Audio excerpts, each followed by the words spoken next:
Hi friends, welcome back to our channel. అందరూ ఎలా ఉన్నారు? బాగున్నారా? మేమైతే చాలా బాగున్నాము.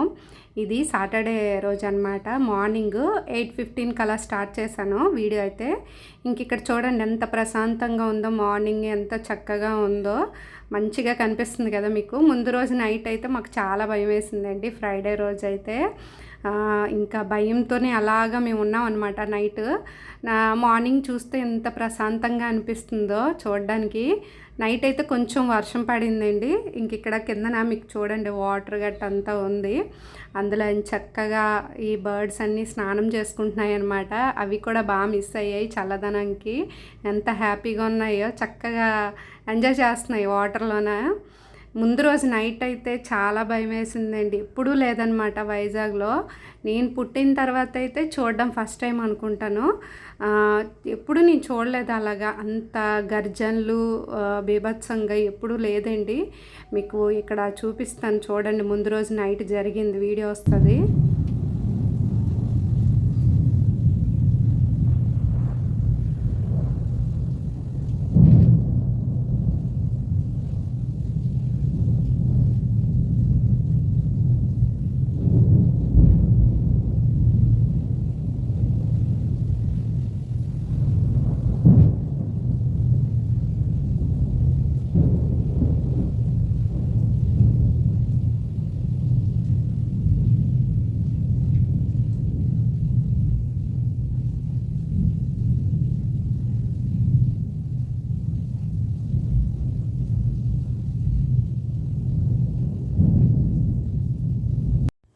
ఇంక ఇక్కడ చూసారు కదండి, సౌండ్ అనేది మీకు వినిపించకపోవచ్చు వీడియోలోన, ఎందుకంటే మేము డోర్లన్నీ క్లోజ్ చేస్తాం అనమాట.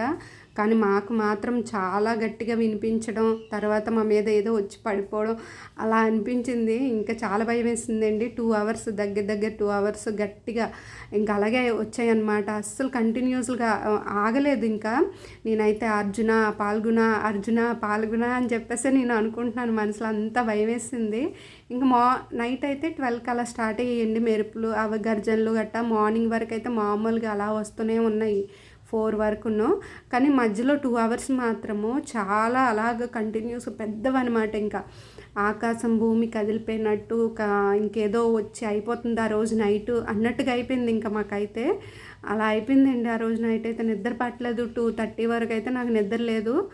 మాకు నైట్ అయితే కరెంట్ ఇంకా వెంటనే తీస్తారనమాట. ఎలాగో వాళ్ళు తీస్తారు, అంటే వాళ్ళకి తెలుస్తుంది కదా బయట క్లైమేట్ ఎలా ఉంటుంది ఏంటనేది. వెంటనే తీస్తారనమాట. వచ్చే ముందే తీస్తారు, కరెంట్ తీస్తారు. ఇంకా మార్నింగ్ ఇచ్చారనమాట 3కి 3:30కి ఇచ్చారు. అప్పుడు మాకు నిద్ర వచ్చింది. అంతవరకు నిద్ర లేవండి ఎవరికిన్నో. కరెంటు తీస్తారు. తర్వాత గర్జనలు ఎక్కువ, వర్షం అనేది తక్కువ అయిపోయింది. వర్షం అయితే అంత ఎక్కువ లేదనమాట, మామూలుగా వచ్చింది వర్షం. మీకు చూపించాను కదా కిందన వాటర్ అంతగా లేదు మాకు. ఏంటంటే వర్షం ఎక్కువ వస్తే క్వార్టర్స్లో ఫుల్ వాటర్ ఎక్కువ ఉంటుంది అనమాట కిందన, కానీ చాలా తక్కువ వచ్చింది. ఇంకా మార్నింగ్ లేచాము, 8:15కి లేచామన్నమాట. లేచి ఇంకా వాటర్ తీసుకొని తర్వాత ఇంకా బయటనైతే తుడిచేసుకుంటున్నాను. ఇంకా బాక్స్ ఏం వద్దని సార్ మా ఆయన అయితే టిఫిన్ కూడా ప్రిపేర్ చేయలేదండి. టిఫిన్ కూడా బయట చేసేస్తాను అన్నారు. మా ఆయనకు కూడా నిద్ర లేదనమాట పాపము. కానీ ఏం చేస్తాం, ఇంకా ఆఫీస్కి వెళ్ళాలి కదా, తప్పదు. ఇంకా టైం అయిపోతుంది, బాక్స్ ప్రిపేర్ చేయడానికి టైం లేదు. ఇంకా అందుకని చెప్పేసి వాటర్ ఇచ్చేసాను. తర్వాత చాయ్ ప్రిపేర్ చేసి ఇచ్చేసాను. వెళ్ళిపోయారనమాట. ఆఫీస్కి వెళ్ళిపోయిన తర్వాత నేను ఇంక ఇక్కడ వంట ఏం చేయలేదన్నమాట, స్టార్ట్ చేయలేదు. ముందు ఇవన్నీ క్లీన్ చేసుకున్న తర్వాత స్నానం చేసి పూజ చేసుకుందాం, అంటే లేట్ అయిపోద్ది పూజకి. ఇంకా వంట అదంతా చేస్తే పూజకి లేట్ అయిపోద్దని ఇంక ఇవన్నీ చేసుకుంటున్నానండి. బయట కూడా కడిగేసి ముగ్గు పెట్టేస్తాను అనమాట. ఇంకా తర్వాత స్నానం చేసుకొని పూజకి అయితే స్టార్ట్ అయిపోయాను. చాలా లేట్ అయిపోయింది అప్పటికిన్నో. ఇంకా అందుకనే పూజ అయితే చేసేస్తున్నాను అనమాట. ఇంక ఇక్కడైతే ముందు రోజు ఫ్రైడే రోజు మందార పూలు పెట్టానండి. ఆ మందార పూలు తీసేస్తున్నాను మొత్తం. తీసుకొని మళ్ళీ ఫ్రెష్గా ఉంటాయి కదా, చామంతిలు గులాబీలు అయితే ఉన్నాయన్నమాట, అవి పెట్టుకుంటున్నాను. ఇంకా అలా అయింది ఆ రోజు నైట్ అయితే. నిజంగా ఎప్పుడు నేను మర్చిపోలేను అనమాట. ఇంత ఎక్కువ అంటే పుట్టిన దగ్గర నుంచి చూడలేదు, పుట్టిన కాడ నుంచి చూడలేదు నేను అసలు అలాంటివి. అంతలా వచ్చాయి. చాలా భయం వేస్తుంది నిజంగాను. మా పాప అయితే మెలకువతో ఉంటే ఇంకా భయపడిపోద్దేమో, డీప్ స్లీప్లోకి వెళ్ళిపోయింది అనమాట. అంతలా వచ్చాయి మెరుపులు, గర్జనలు గట్టా. నేనైతే అర్జున ఇన్ని దేవుళ్ళకి తలుచుకున్నాను ఆ రోజు ఏం అవ్వకూడదని చెప్పేసి. చాలా భయమేసింది. ఇక్కడ ఏంచి పూజ అనేది చేసుకుంటున్నానండి. శనివారం కదా, ఆ రోజు హనుమాన్ జయంతి అంట. ముందు రోజు నైట్ ఇలా అయింది, ఫ్రైడే రోజు నైటు. ఇంకా నెక్స్ట్ డే రోజే హనుమాన్ జయంతి అంట. మాకు ఎలా తెలిసిందంటే, ఇంకా ఆవిడ వచ్చి చెప్తుంది, మా ఎదురింటి వాళ్ళకి పాలేస్తుంది ఆవిడ వచ్చి చెప్తుంది, ఇక్కడ పూజలు అవుతున్నాయి, హనుమాన్ జయంతి అవుతుంది, వెళ్ళరా అంటే, ఇంకేం వెళ్తాం, మార్నింగ్ లేచిందే లేటు. ఇంకా అన్ని పనులు చేసుకొని, ఇంకా వంట లేదు ఏమీ లేదు, పూజ చేసుకొని అక్కడ పూజలు అవుతున్నాయి అంట. ఇంకా వాళ్ళు చేస్తున్నారు, నాకు తెలియదండి హనుమాన్ జయంతి అని, సాటర్డే. మరి ఇంకా వెళ్ళలేదు, గుడికి వెళ్ళలేదు. సర్లే ఇంట్లోనే చేసుకుందాం అని చెప్పేసి ఇంకా ఇంట్లోనే చేసుకుంటున్నాను. ఇంకా రోజు సాటర్డే కాబట్టి ఇంకా మనకి సాటర్డే ఎవరికి పూజ చేసుకుంటాము, వెంకటేశ్వర స్వామికే కదా. ఈ కలియుగం దేవుడు కూడా వెంకటేశ్వర స్వామినేండి. వెంకటేశ్వర స్వామికి ఎక్కువ పూజ చేసుకుంటారు అందరూ. సాటర్డే రోజు మేము కూడా పూజ చేసుకుంటున్నాను అనమాట ఇక్కడ. తర్వాత మా ఇంటి దేవుడైతే రామయ్య తండ్రి అండి. రామయ్య తండ్రికి కూడాను మేము సాటర్డే చేస్తామన్నమాట, మా ఇంట్లో కూడాను రామయ్య తండ్రికి. ఇక్కడ ఏంచి గోవిందనామాలు చదువుతున్నానండి. ఈ బుక్లో ఏంటంటే అన్నీ ఉంటాయి అన్నమాట, మొత్తం అన్నీనూ ఉంటాయి. ఏవి ఎక్కడ అంటే ఒక్కొక్క బుక్ కొనుక్కో అవసరం లేదు. గోవిందనామాలు, లలిత సహస్రనామాలు, తర్వాత విష్ణు సహస్రనామాలు అన్నీ ఉంటాయి. ఇది బుక్ ఏంటంటే లలిత విష్ణు సహస్రనామాలు బుక్ అని మనకి బుక్ షాప్లో అమ్ముతారు. తర్వాత ఏంచి లేకపోతే మనకి పూజా స్టోర్లో కూడా ఉంటాయండి ఈ బుక్కులు. అన్నీ ఉంటాయి ఇందులోనే మొత్తం అన్నీను. ఇది పట్టుకొని కూర్చున్నాను అనమాట. ఆ రోజు ఖాళీగా ఉన్నాను కదా, కొంచెం ప్రశాంతంగా కూర్చొని చదువుకుందామని అయితే కూర్చొని చదువుకుంటున్నాను అనమాట. గోవిందనామాలు అయిపోయిన తర్వాత లక్ష్మీదేవికి కూడా పూజ చేసుకున్నానండి. నేను ఇలా కూర్చొని బుక్ పట్టుకొని కూర్చొని చదువుతున్నాను కదా, ఇప్పుడు మీకు వాయిస్ ఓవర్ ఇస్తున్నప్పుడు చూస్తూ ఉంటే వీడియోలోన, నా పెళ్ళికి ముందు నేను ఇలాగే అనమాట, ఓన్లీ ఫ్రైడేలే 1 అవర్ కేటాయించి ఇలాగే పూజ చేసుకునేదాన్ని అండి. బుక్ పట్టుకొని కూర్చొని పాటలు కానీ మంత్రాలు కానీ ఇంకా అన్నీను ఇలాగే కూర్చొని చదువుకునేదాన్ని అనమాట. అవన్నీ గుర్తొస్తున్నాయి వీడియో చూస్తుంటే నాకు. నేను ఒక విషయం చెప్పడం మర్చిపోయానండి మీకు. ఇది మా పాప బర్త్డే రోజు జరిగిందనమాట ఆ విషయం అనేది. మా పాప బర్త్డే వీడియోలోనే చెప్దాం అనుకున్నాను కానీ మేము మర్చిపోయాను, ఇంకా అది గుర్తు రాలేదు ఆ రోజు నాకు. ఇప్పుడు నాకేంటంటే ఇదంతా చెప్తుంటే పూజ విషయంలో వచ్చేసరికి ఆ విషయం అనేది గుర్తొచ్చింది. అదేంటంటే బర్త్డే రోజు మేము గుడికి వెళ్ళామండి, మా పాప నేను గుడికి వెళ్ళామన్నమాట. ఆ రోజు ఫస్ట్ అయితే రాములవారి గుడికి వెళ్ళాము. రాములవారి గుడికి వెళ్ళి అభిషేకం అవన్నీ చేయించుకున్నాం. ఫస్ట్ చేయించుకొని పూజ అయితే చేస్తారు పంతులు గారికి. లాస్ట్లో నుంచి కాలుకి దండం పెట్టుకోమన్నాను అనమాట, మా పాపకి ఆశీర్వాదం తీసుకోమన్నాను. అయిపోయింది అక్కడ. ఆ పక్కన శివాలయం గుడికి వెళ్ళాము. అక్కడ ఏంటంటే మామూలుగా దండం పెట్టుకోవడానికి వెళ్ళాము. అక్కడ పంతులు గారు ఉన్నారు, తీర్థం ఇస్తున్నారు అనమాట. తీర్థం పుచ్చుకొని ఇంకా పంతులు గారికి కూడా కాలు దండం పెట్టుకోమ్మా అని అన్నాను అనమాట మా పాపకి ఆశీర్వాదం తీసుకుంటే. ఇంకా పంతులు గారు ఏంటంటే ఇంకా అలా దండం పెట్టకూడదు అని చెప్పేసి, వద్దు నాకు కాదు దేవుడికి దండం పెట్టుకో అని చెప్పేసి అన్నారనమాట. నాకు ఒకసారి నేను షాక్ అయ్యాను, అదేంటి అలాగన్నారు అని చెప్పేసి అనుకున్న. తర్వాత అడిగాను అనమాట, పంతులు గారు ఏం దండం పెట్టుకోకూడదు అని చెప్పేసి అని అంటే చెప్పారు, మేము గుళ్ళో ఉన్నప్పుడు అంటే స్వామివారి సన్నిధంలో ఉన్నప్పుడు స్వామివారికి మీరు ఆశీర్వాదం అది ఆయనకే దండం పెట్టుకోవాలమ్మా, మేము మా కాళ్ళకి దండం పెట్టకూడదు అలాగని చెప్పేసి అని అన్నారనమాట పంతులు గారు అయితే. అంటే గుడి బయట కానీ లేకపోతే ఇంకెక్కడైనా మన గృహప్రవేశం అయినప్పుడు సత్యనారాయణ వ్రతం చేసుకున్నప్పుడు అలాంటి టైంలోనైంచి మన ఇంటికి వస్తారు కదా పంతులు గారు, అప్పుడు దండం పెట్టుకోవచ్చట.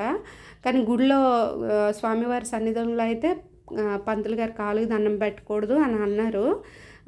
నాకైతే కరెక్ట్గా అనిపించింది ఆ విషయం. మీకు కూడా తెలుసా పంతులు గారి కాలుకి దండం పెట్టకూడదు గుడి లోపల అని చెప్పి? తెలిస్తే కామెంట్ బాక్స్లో కామెంట్ చేయండి. నాకైతే ఆ రోజే తెలిసిందండి, పంతులు గారు చెప్పినంతవరకు అయితే నాకు తెలియదు అనమాట. ఆయన చెప్తే తెలిసింది ఆ రోజే. ఇంకా అందుకని మీతో కూడా షేర్ చేసుకున్నాను. మా పాప బర్త్డే వీడియోలోనే చెప్దాం అనుకొని మర్చిపోయాను నేను. ఇంకా ఈ వీడియోలోన నాకు గుర్తొచ్చిందనమాట, వాయిస్ ఓవర్ ఇస్తున్నాను కదా పూజ చేస్తుందంతా చెప్తున్నాను కదా, నాకు అప్పుడు గుర్తొచ్చింది. ఇంకా అందుకని మీతో షేర్ చేసుకున్నాను. ఇంకా బ్రేక్ఫాస్ట్ అయితే ఏం లేదండి, టైం అయిపోయింది కాబట్టి కొంచెం ఆకలి అనిపిస్తే మామిడి పళ్ళు ఉంటాయి కదా, అవి ఊరు నుంచి తీసుకొచ్చాం బంగిరిబిల్లి, అవి రోజుకి 1, 2 అలా ముగ్గుతున్నాయి అనమాట. అవి అలా కట్ చేసుకుని తింటున్నాం మేము కూడాను. ఇంకా బ్రేక్ఫాస్ట్ కొంచెం ఆకలేస్తుందని చెప్పి మామిడి పళ్ళు కట్ చేశాను మా పాపకి నాకు. తర్వాత యాపిల్ ఒకటి కట్ చేశాను అనమాట. ఆ 2 తీసుకుంటున్నాను. ఇంక తర్వాత నుంచి వంట అనేది స్టార్ట్ చేస్తానండి. లంచ్ అయితే ఏం లేదు మా పాపకి నాకే కాబట్టి కొంచెం సింపుల్గానే చేసేస్తానమాట. లేట్ అయిపోయింది, అప్పటికే 12 అయిపోయింది అనమాట, 12:30 అయిపోయింది. ఇంట్లో అయితే అన్ని వెజిటేబుల్స్ ఉన్నాయండి, కాకపోతే ఏంటంటే ఇంకా సెపరేట్గా కర్రీ చేసి మళ్ళీ రైస్ వండడం లేట్ అయిపోద్ది అని చెప్పి ఇంకా తొందరగా అయిపోద్ది పులావే కదా అని చెప్పి పులావ్ చేసుకుంటున్నాను అనమాట. నేను పులావ్ చేస్తే ఇలాగే చేసుకుంటానండి, సింపుల్గా చేసుకుంటాను, నాకు ఇలాగే నచ్చుతుంది, మా పాపకు కూడా ఇలాగే నచ్చుతుంది. మా ఆయన కొంచెం కారంగా తింటారు, కాకపోతే మా ఇద్దరికి కారం తక్కువైనా సాల్ట్ తక్కువైనా ఎలా ఉన్నా తినేస్తాం అనమాట. అందుకని ఇక్కడ నేను సింపుల్గానే చేసుకుంటున్నాను. బిర్యానీ ఉంటాయి కదా మనకి, దాల్చిన చెక్క కానీ ఇంకా లవంగాలు అవేమీ వేసుకోను, జీలకర్ర వేసుకుంటానండి. జీలకర్ర ప్లేస్లోన సాజీరా ఉంటే సాజీరా కూడా వేస్తాను అనమాట. సాజీరా లేదు కాబట్టి జీలకర్ర వేసుకున్నా, కొంచెం ఆయిల్ వేసి జీలకర్ర వేసాను. ఇంకా ఆనియన్స్, పచ్చిమిర్చి, కరివేపాకు వేసుకున్నాను. కొత్తిమీర ఇది ఉంటుంది కదా పుదీనా, అదైతే లేదనమాట, అందుకనే కరివేపాకు వేస్తాను. ఇంకా ఇవన్నీ కొంచెం మంచిగా ఎగిన తర్వాత అల్లం వెల్లుల్లి పేస్ట్ వేసేస్తానండి. పేస్ట్ అదేనమాట, మసాలా పేస్ట్ వేసాను అంటే అదే వేస్తాను, ఇంకా పొడులు కానీ ఏమి వేసుకోను, మామూలుగా సింపుల్గానే బాగుంటుంది. ఇలా చేసుకుంటే పిల్లలు కూడా ఇష్టంగా తింటారు. అంటే కారం ఎక్కువ తినలేని వాళ్ళు ఉంటారు కదా పిల్లలు, వాళ్ళైతే ఇష్టంగా తింటారనమాట. ఆ రోజు మా పాప అయితే చాలా ఇష్టంగా తిన్నదండి ఈ పులావు, చాలా బాగుందన్నమాట, టేస్టీగా చాలా బాగుంది. ఇంక ఇక్కడ అల్లం వెల్లుల్లి పేస్ట్ వేస్తాను కదా, అది కూడా కొంచెం వేగిన తర్వాత అప్పుడు కాయగూరలు అంటే ఇవి ఉంటాయి మనకి, క్యారెట్, బంగాళదుంప ఉంటుంది కదా, నేను ఇక్కడ బంగాళదుంప తొక్క తీయలేదు, తొక్కతోనే వేసుకుంటున్నాను. అది ఎక్కడ చూసానంటే మా గుడి దగ్గర భోజనాలు అయ్యాయి, అప్పుడు మీకు వీడియో పెట్టాను కదా శివాలయం పూజ, అక్కడ గుడి దగ్గర భోజనాలు అయితే అక్కడ ఏంటంటే కర్రీలోన తొక్క తీయలేదండి బంగాళదుంప మీద, చాలా బాగుందన్నమాట కర్రీ అనేది, టేస్ట్ చాలా బాగుంది. ఇంకా అందుకని నేను కూడా ఈ పులావ్లో తొక్క తీయకన్నా వేద్దాం అని చెప్పేసి వేసాను బంగాళదుంప. ఇంక ఇక్కడ బఠానీ అండి, మనకి మామూలుగా దొరుకుతూ ఉంటాయి కదా, ఫ్రిడ్జ్లో పెట్టిన అమ్ముతూ ఉంటారు అవన్నమాట. ఆ బఠానీ, పచ్చి బఠానీలు మనకి ఇప్పుడు సీజన్ కాదు కానీ దొరుకుతున్నాయి, అవి తీసుకున్నాను, అవి వేసాను అనమాట. ఈ 3 వేసుకొని మంచిగా కలుపుకున్నా. ఇంకా ఇందులో ఏంటంటే టమాటా వేయడం మర్చిపోయాను అనమాట, నేను టమాటా వేద్దాం అనుకొని మర్చిపోయాను, ఇంకా వేయలేదు. తర్వాత సాల్ట్ వేసానండి. టమాటా వేయకపోయినా బాగుంది, టమాటా వేస్తే ఏంటంటే కొంచెం వేరే టేస్ట్ వస్తుంది కదా, కొంచెం పుల్ల బాగుంటుంది, కానీ టమాటా మర్చిపోయాను అనమాట. సాల్ట్ వేసుకొని మగ్గిన తర్వాత బ్రౌన్ రైస్ అనండి, మామూలు రైస్ ఏం కాదు, బ్రౌన్ రైసే, కొంచెం నానబెట్టుకున్నాను, ఒక 1/2 అవర్ కడిగేసి నానబెట్టి ఉంచాను, అదే వేసేస్తున్నాను. ఆ రైసే, ఆ రైస్తో కూడా బాగానే వచ్చిందండి పులావు. ఇంకా తర్వాత ఇది ఎంత రైస్ తీసుకున్నానో అన్ని గ్లాసులు వేసాను అనమాట. ఒక గ్లాస్ ఎక్స్ట్రా వేసుకున్నా, వాటర్ అనేది ఎక్కువ వేసుకోలేదు. అంటే ఇప్పుడు బ్రౌన్ రైస్ కదా తొందరగా ఉడకదా అని చెప్పేసి అనుకుంటారు, కానీ మంచిగా మనం వాష్ చేసుకొని పక్కన పెట్టేసుకుంటే, నానబెట్టేసుకొని ఉంచుకుంటే దానికి ఈక్వల్గానే ఇప్పుడు మనం ఒక గ్లాసు బియ్యం తీసుకుంటే 2 గ్లాసులు వాటర్ అనేది తీసుకోవచ్చు, ఒక గ్లాస్ అనేది ఎక్స్ట్రా వేసుకోవచ్చు అనమాట. మంచిగా ఉడుకుతుంది, బాగుంటుంది. అది కూడా సిమ్లో పెట్టుకోవాలండి, ఫస్ట్ హై ఫ్లేమ్లో, మీడియం ఫ్లేమ్లో పెట్టుకొని తర్వాత సిమ్లో పెట్టేసామంటే కొంచెం మంచిగా ఉడుకుతుంది, బాగుంటుంది. ఇంకా చూసారు కదా సాల్ట్ అవన్నీ చూసుకున్నాను సరిపోయి, ఇంకా మూత పెట్టేసుకున్న తర్వాత ఒక 3 విజిల్స్ వచ్చేయండి. 3 విజిల్స్ వచ్చేసిన తర్వాత ఆపేసుకున్నా.